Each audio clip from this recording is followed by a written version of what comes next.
This is Radio Nepal. I'm Kaushal Khimide with the news. The headlines first. Prime Minister Pushpakamal Dal Prachanda pledges to ensure capital for cottage and small-scale industries. CPNUML Chairman KP Sharma Oli urges all leaders and cadres to be prepared for any kind of circumstances. President Bidyadevi Bhandari visiting Dang today to inaugurate Ayurveda building of Sanskrit University, and death toll due to 7.8 magnitude earthquake in Turkey and Syria surpasses 40,000.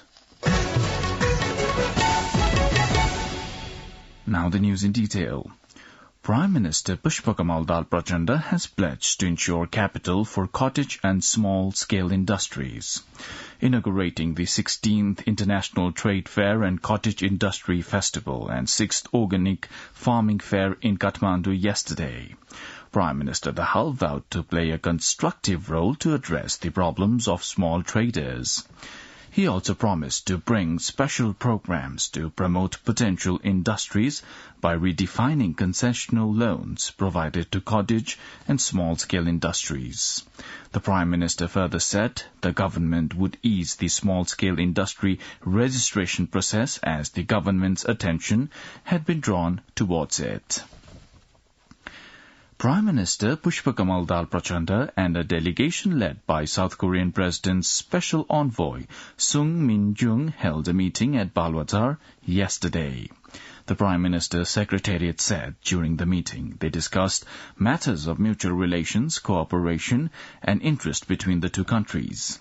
On the occasion, the discussion was also held on the issues of further strengthening bilateral relations and the exchange of financial assistance. Issues including recruiting more workers in Korea through EPS and increasing assistance provided to Nepal by South Korea were also discussed.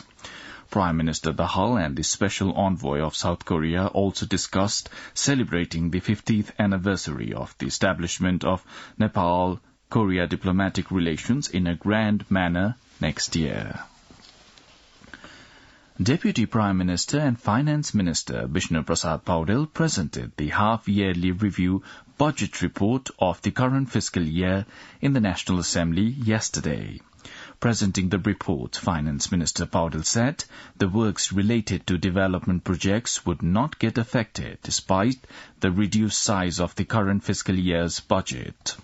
The Finance Minister assured that the development project would get a sufficient budget as the focus had been given to increasing the capital expenditure.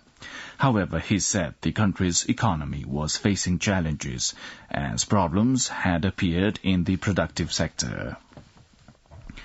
The Indian Secretary of the Ministry of External Affairs, Binay Mohan Quatra, paid a courtesy call on Deputy Prime Minister and Minister for Physical Infrastructure and Transport, Narayan Kaji Shrestha, yesterday. During the meeting, they discussed the construction of the Raxol-Kathmandu railways and the access road to the Arun 3rd hydropower project. On the occasion, Deputy Prime Minister Shrestha put forth issues related to railways, agreements between Nepal and India, and projects with Indian fund in Nepal. The Indian External Affairs Secretary raised issues of renewing the contract period of an Indian company that operates the Jayanagar-Kurtha railway services. Secretary Quatra also spoke about the need for imparting training to Nepali technical human resources to make them capable of operating the railway system. Likewise, visiting Indian Secretary Quatra called on Deputy Prime Minister and Minister for Energy, Water Resources and Irrigation Rajendra Lingden yesterday and discussed matters of mutual interest. The Minister for Communication and Information Technology, Rekha Sharma, has directed Radio Nepal to make itself technology-friendly in line with the global development of technology. Speaking during the inspection of Radio Nepal's Lumini Province Provincial Broadcasting Centre, Hemantapur, yesterday, Minister Sharma said Radio Nepal was the main means of information and should be developed in tune with the latest development in the communication technology. Minister Sharma said Radio Nepal was imperative for information flow in Nepal. Minister Sharma urged Radio Nepal officials to complete the construction of the building of Hemantapur Provincial Broadcasting Centre at the earliest. Also addressing the program, the Executive Director of Radio Nepal, Buddhi Bahadur Kesi, said that Radio Nepal was effortful to reach all the nooks and corners of the country with its services.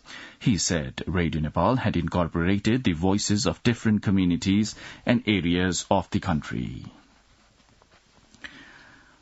President Bidyadevi Bhandari is going to Dang district today. According to the President's office, President Bhandari will inaugurate a building of Ayurveda College of the Sanskrit University built in Beljhandi of Dang district.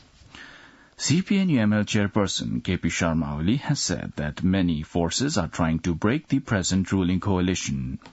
Addressing the 23rd National Convention of the All Nepal National Free Students Union in Kathmandu yesterday, he urged the cadres to get ready to face any kind of situation in the coming days. Foreign Secretary Bharat Raj Paurel met the Deputy Assistant Secretary for South and Central Asian Affairs of the U.S. Department of State, Afrin Akhtar, at his office yesterday. According to the Ministry of Foreign Affairs, the duo discussed matters of mutual interest and Nepal-US cooperation during the meeting. Transport workers' unions have retracted their protest. The agreement to retract the agitation was reached following an understanding in course of the talks with the union representatives in Singh Durbar yesterday. A meeting convened by Deputy Prime Minister and Minister for Physical Infrastructure and Transport, Narayan Kaji Shrestha, yesterday morning decided to resolve the problem seen in the transport sector through the high-level task force constituted by the government. You're listening to Radio Nepal's 8 a.m. English News Bulletin. On to an international update now. The death toll due to the 7.8 magnitude earthquake in Turkey and Syria has surpassed 40,000. As hopes fade of finding people alive under the debris more than 200 hours after the 7.8 magnitude quake struck, the focus has now switched to providing food and shelter to the vast numbers of survivors. The death toll in the region surpassed 40,000 on Tuesday. According to Al Jazeera, an aid convoy has passed through a reopened border crossing into rebel-held northwestern Syria, where help has been slow to arrive since last week's earthquake. The passage marked the first time a United Nations convoy has used the crossing to deliver aid since its closure in 2020. 11 International Organization for Migration trucks carrying humanitarian assistance passed through the Bab al-Shalam crossing, according to the United Nations. Now, sports. Nepal defeated Namibia by 2 wickets in the first match of the triangular one-day series under the ICC World Cricket League 2 held at Tribhuvan University Cricket Ground in Kirtipur yesterday. Now, the general weather forecast for the country for today, according to the forecasting division. The weather will be partly to generally cloudy in hilly regions of province number 1, Baghmati province and Gandaki province, and mainly fair in the rest of the country. Kathmandu's weather report for the past 24 hours, the maximum temperature was recorded at 20.8 degrees Celsius and the minimum temperature was recorded at 6 degrees Celsius. Well, that's all the news we have for this bulletin, but before wrapping up, the headlines once again.